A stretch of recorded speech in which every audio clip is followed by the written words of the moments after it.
안녕하세요. 오늘은 좀 어려운 주제일 수 있는데 우리 마음속 깊은 곳에 자리한 감정이죠. 바로 복수심에 대해 한번 깊이 있게 들여다보는 시간을 갖겠습니다.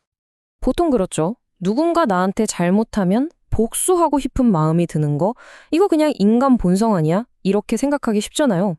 과연 그럴까요? 오늘 이야기는 바로 이 질문에서 시작합니다.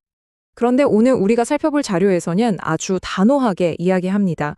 복수심은 자연의 법칙이 아니라 놀랍게도 인간이 만들어낸 발명품이라는 거죠. 자, 그럼 이 첫 번째 아이디어부터 한번 제대로 파고들어 볼까요?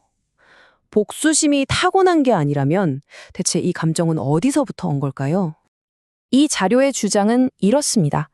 우리가 보는 동물들, 개나 말, 얘네들이 복수하는 거 보셨어요? 없죠.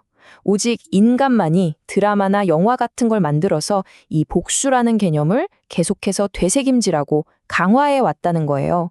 결국엔 스스로를 끝없는 보복의 순환에 가둬버린 셈이죠. 자, 여기서부터가 정말 흥미로워집니다. 이 자료가 비난, 그러니까 남 탓하는 것에 대한 우리의 생각을 어떻게 완전히 뒤집어 놓는지 한번 보세요. 복수심의 뿌리를 쭉 따라가 보면 딱 하나가 나온다고 해요. 바로 원망입니다. 근데 이 원망은 또 언제 생기느냐? 바로 다른 사람이 내 기대대로, 내 뜻대로 움직여주지 않을 때, 바로 그때 싹 튼다는 거죠. 그리고 이 개념은요, 어쩌면 오늘 이야기에서 가장 받아들이기 어려울 수도 있는 부분입니다. 갈등의 책임은 항상 더 많이 알고 더 높은 위치에 있는, 그러니까 윗사람에게 있다는 주장이에요. 예를 들어 아랫사람이 윗사람에게 대드는 건 그 이전에 윗사람이 그를 제대로 이끌어주지 못해서 답답하게 만들었기 때문이라는 거죠. 책임이 아랫사람에게 있는 게 아니라는 겁니다.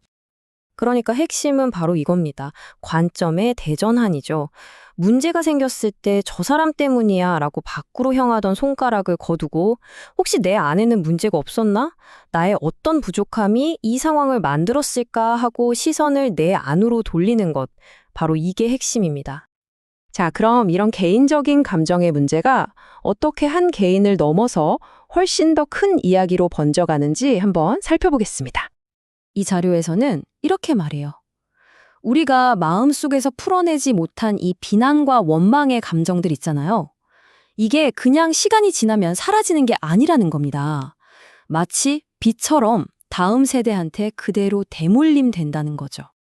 여기서 정말 무섭고도 강력한 비유가 하나 나오는데요. 바로 동아줄입니다. 생각해보세요. 챗세대가 풀지 못한 원망이 얇은 끈이 돼서 자식에게 넘어가요. 그럼 그 자식 세대도 자기 원망을 더해서 끈을 더 굵게 만들죠? 이게 3대, 4대 내려가면 어떻게 될까요? 아주 굵고 질긴 밧줄, 즉 동아줄이 되어서 그 집안 전체를 꽁꽁 울과매고 결국에는 큰 비극을 낳게 된다는 겁니다. 정말 소름 돋는 비유 아닌가요? 그럼 이렇게 꽁꽁 묶인 동아줄은 대체 어떻게 풀어야 할까요? 이 자료가 내놓는 해법, 아마 여러분이 생각하는 것과는 좀 다를 겁니다. 보통 이렇게 생각하잖아요. 복수가 독이라면 해독제는 용서겠지. 상처받았으면 복수하지 말고 용서해라. 우리 정말 많이 듣는 말이잖아요. 그런데 말이죠. 이 자료는 바로 이 지점에서 가장 도발적인 주장을 던집니다. 바로 이겁니다. 인간은 용서할 자격이 없다. 와, 정말 충격적이지 않나요? 우리가 갈등을 해결하는 가장 고귀한 방법이라고 믿었던 용서를 정면으로 부정하는 거예요. 아니, 왜 용서할 자격이 없다는 걸까요? 그 논리는 이렇습니다. 애초에 모든 문제의 진짜 원인은 상대방이 아니라 내 안의 부족함, 내 안에 채워지지 않은 기대에서 시작됐다고 했잖아요? 그런데 내가 상대를 용서해 준다는 건 네가 잘못했지만 내가 봐줄게 라는 뜻이 되니까 문제의 원인이 상대방에게 있었다는 걸 인정하는 꼴이 된다는 거죠. 애초에 전제부터가 틀렸다는 겁니다. 그래서 이 자료가 제안하는 건 용서가 아닙니다. 대신 철저하게 내면으로 들어가는 3단계 과정이죠. 첫째, 남 탓을 완전히 멈추는 겁니다. 둘째, 그 에너지를 전부 나 자신을 돌아보는 데 쓰는 거예요. 내 잘못, 내 부족함이 뭔지 깊이 성찰하는 거죠. 마지막으로 그렇게 온전히 책임을 받아들이면 나를 묶고 있던 그 부정적인 에너지가 마치 눈 녹듯이 스르르 사라진다는 겁니다. 자, 이제 거의 다 왔습니다. 마지막으로 이런 개인의 노력이 어떻게 우리 사회 전체를 바꿀 수 있는지 그 큰 그림을 한번 살펴보겠습니다. 이 자료는 아주 강하게 주장합니다.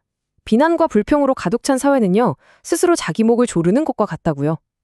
우리가 습관처럼 하는 그 남 탓이 사회 전체의 발전을 가로막는 족쇄가 된다는 겁니다.